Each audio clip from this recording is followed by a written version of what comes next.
খুব হতভাগা দেশ আমরা, বারবার ঝামেলা হয়। গভর্নমেন্ট অনেক সুবিধা করে দিয়েছে যে আপনি ব্যাংক সুবিধা পাবেন যদি কৃষিতে কোনো কাজ করতে চান। তার নেতৃত্বে আপনারা এটাকে আরও উঁচুতে নিয়ে যান। উঁচুতে নিয়ে যেতে পারবেন তখনই সফল হবেন যখন আপনারা আপনাদের উদ্ভাবিত প্রযুক্তিগুলোকে ডিসেমিনেট করতে পারবেন, কৃষকের কাছে নিয়ে যেতে পারবেন এবং একই সঙ্গে কৃষককে আরও উন্নত হওয়ার চেষ্টা করতে পারবেন। এই বিষয়গুলোর দিকে আপনি একটু নজর দেন। আপনারা ভালোভাবে যেন বাজারজাত করা যায় কৃষিপণ্য, সেই কীভাবে করা যায় তার উপরে গবেষণা করেন। যেমন আমার কাছে মনে হয়, আমার যে কথা বলছিলেন কিছুক্ষণ আগে সিরাজ সাহেব, ছেলেরা শুধু চাকরি চায়।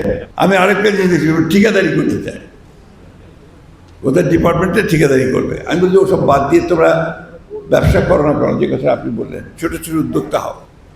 আপনার যে এখন গভর্নমেন্ট অনেক সুবিধা করে দিয়েছে যে আপনি ব্যাংক সুবিধা পাবেন যদি কৃষিতে কোনো কাজ করতে চান, ছোটো ছোটো আপনি কোনো ইনভেস্টমেন্ট করতে চান। মার্কেটিং করার জন্য আপনি ছোট ছোট ফ্রিজিং ভ্যান নেন না কেন? বগুড়াতে এই প্রোডাক্টসগুলো নিয়ে আপনি ঢাকায় চলে যান। এখানে যখন 10 টাকা দাম, ঢাকায় তখন আপনার 80 টাকা দাম, 100 টাকা দাম। তাহলে আপনি যদি নিতে পারেন, এই কোম্পানি যদি তৈরি করতে পারেন, আপনি তো ইজিলি মাসে 10-12 লাখ টাকা আয় করতে পারবেন। এ ব্যাপারে কোনো সন্দেহ নেই। তো একটা লোক, একটা ছেলে যদি সে আপনার 10-12 লাখ টাকা মাসে আয় করতে পারে, তার তো আর একটু বেশি দরকার হবে না। এই জিনিসগুলো আমাদেরকে মনে হয় আমাদের গবেষণার মধ্যে, আমাদের কাজের মধ্যে নিয়ে আসা দরকার। আমি আবারও বললাম যে আমি খুব আশাবাদী মানুষ। এই বয়সে এসে আমার মনে হয় যে আরও যদি কিছু বেশি সময় পাওয়া যেত, তার আরও কিছু কাজ করার সুযোগ পাওয়া যেত। আমরা আসুন, আমরা সবাই মিলে আমাদের দেশটাকে গড়ার চেষ্টা করি।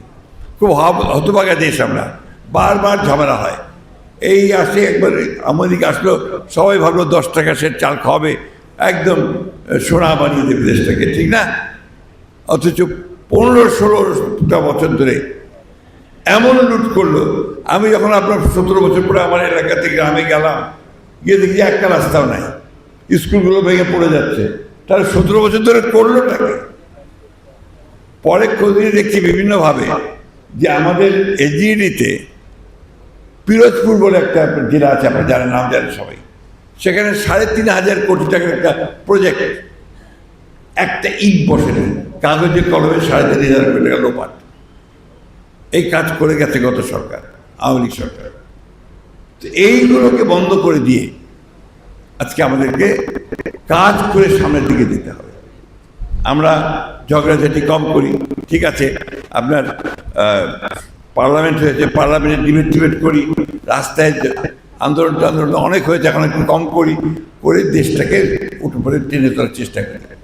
পার্থক্যটা হচ্ছে যে আওয়ামী লীগ ধ্বংস করে দিয়ে গেছে যায় বরাবর, আর বিএনপি ওখান থেকে আবার গড়ে তোলার চেষ্টা করে।